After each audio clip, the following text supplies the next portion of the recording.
We're at the C40 Cities Mayor Summit 2014, and the venue this year is Johannesburg, and we're at the Sandton Convention Centre. We're talking to the MMC for Economic Development, RubyMathang, about his role and how that overlaps with climate change. And I wonder, does economic development take into consideration climate change?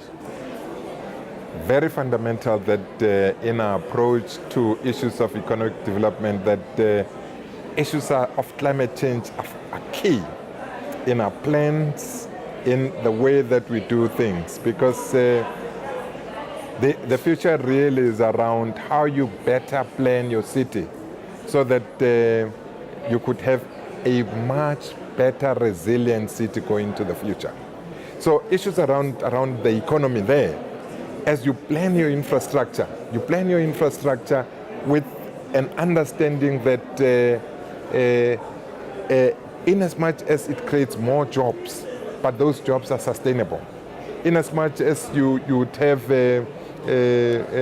better systems in place, how do they relate to better future, but at the same time ensuring that there could be gainful people employed within the city, but those jobs, it's not only the city, but how do we mobilize others also that they come on board on issues around climate change, that they too, private sector, NGOs out there, are mobilized in as much as the growing economy, but that economy, it's infused with the notion of climate change. So it's very exciting times, I think, generally for the globe, not only for Johannesburg and not only for South Africa, but globally, that now more and more we're seeing a gravitation, especially if it's led by a private sector, that we're seeing more and more people buying into issues around the green concepts in the way they do things. Is there a business story in going green, in encouraging organizations, companies, private sector, and even small businesses to think of a greener approach? Well, you know, this story, it started small, and you'll remember that it started some time ago, about 1992, Rio, building up towards World Summit 2002, Johannesburg, and that has been growing, mobilizing that story to grow. But that story won't grow for as long as people don't see the return. And we need to demystify sometimes the language that we use, because in more than anything, we're talking about just basic, simple things that people need to do, and they're covered in these theories that sometimes are there. They're buried sometimes in the concepts on how the story is told. But we're finding more and more ordinary people coming on board, wanting to play in the space. We're finding more and more private companies also coming on board. And what we do as the city of Johannesburg is to build that framework where they could come in and play that space. In terms of regulation, things that we do.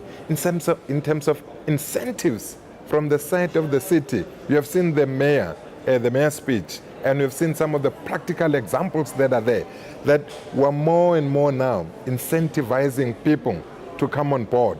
Because if you incentivize people, if you show that your bottom line is going to improve, if you come on board, definitely you'd find more and more people coming. We've started with a number of regulation, ensuring that story is bought in by more. And that's the line that we're doing. Is the city working to incentivize people to get into that which we now call the green economy, green businesses? Yeah, we're doing that. The city now has a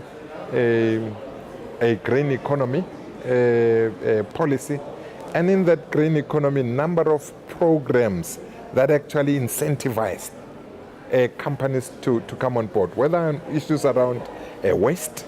You find we're now incentivizing the way people need to do, improving on the bottom line.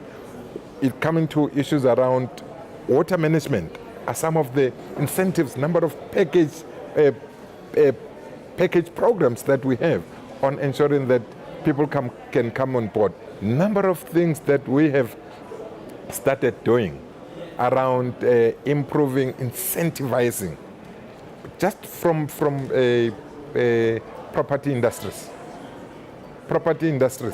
that we in the city of Johannesburg, if it comes to green property construction, number of incentives around how's your building there, the savings around energy, around your electricity, number of incentives that we have started packaging together, ensuring that people could benefit from this. All right, so I would imagine one of the challenges that you have is a city that's growing rapidly, urbanization that's taking place. So how do you embrace this reality and plan for it in this environment that we're in? It's planning ahead. You know, UN has actually released a report sometime that says more and more urban centers are going to grow phenomenal. That we're going to find more and more, especially in African settlements, more and more people are going to move from the rural areas to the urban cities. Now, as City of Johannesburg, we've come to a resolution that says you can't wish people away. We need to put plans to embrace multitudes of people that are coming. In 2001, City of Johannesburg was 3.2 million. 2011, census says we're 4.4. In 2040, and it's just around the corner, I'm sure me and you will still be alive in 2040, the City of Johannesburg will be having 7.8 million. And therefore, we're saying if we're going to have 7.8 million, what plans that are there to receive? Part of the plans that Mayor Tau was speaking about, corridors of freedom, identifying certain areas where these multitudes of people are going to reside, are going to work, are going to play. So those are the plans that we're having. And it's all-encompassing. It's inclusive. It's looking into issues around economy. What type of future of economy that we're going to have? It's looking into a range of issues, both for people that are educated, people that are not educated.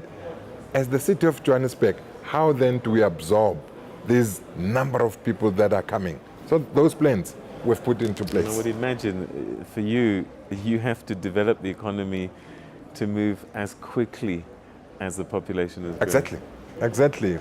Exactly. We're putting very exciting things. And these cut across, whether on issues on ICT, some of the exciting programs that are coming, we want, as the City of Johannesburg, in the next year or two.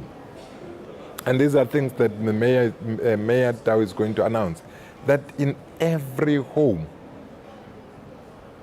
there must be a broadband access to these communities. Every household, working close with the Department of Education, that we too, also, every child can have an iPad. It should not be just certain selected schools, because for now, what we know is that there are certain selected privileged schools where children have iPads.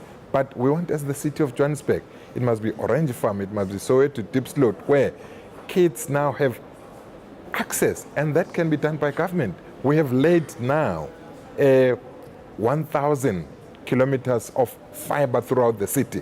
What the next step now is to connecting to business, connecting to homes. And we know we need another 10,000 kilometers of fiber to connection. Debates now, do we do fiber or do we use Wi-Fi? But we're saying it's a decision that has been taken. It has been shown. I mean, look into Ghana. What happens?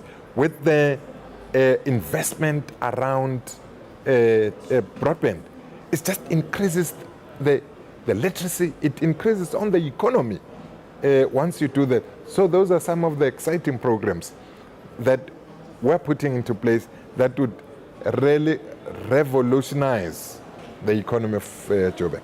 All right, many cities are represented at this summit here, something in the order of 63 in total, maybe plus 40 that are actually here.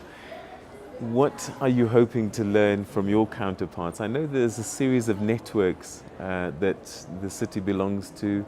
What are you hoping to learn, and what can you share with other parts of the world? Very briefly. Well, number of exciting things that are really done by other cities. And these are some of the challenges that we as the city are grappling with. And some of these cities have overcome some of the hurdles. Things like separation at source. It's a huge problem in the city of Johannesburg. We're battling with separation of source. We're learning from, now, today you heard, we're learning from Houston, how they've managed to overcome this. They're using technology, and we're looking into what sort of technology that they have that we at the city could actually adapt it to our own situation. And there are many examples of that nature where we want to learn from other cities on challenges that we're currently having, where people have gone 2 years, 10 years ahead from the challenges they had that are similar to ours now. All right, MMC, that's where we're going to leave it. Thank you very much indeed for sharing your thoughts with us. Thank you. Thank you.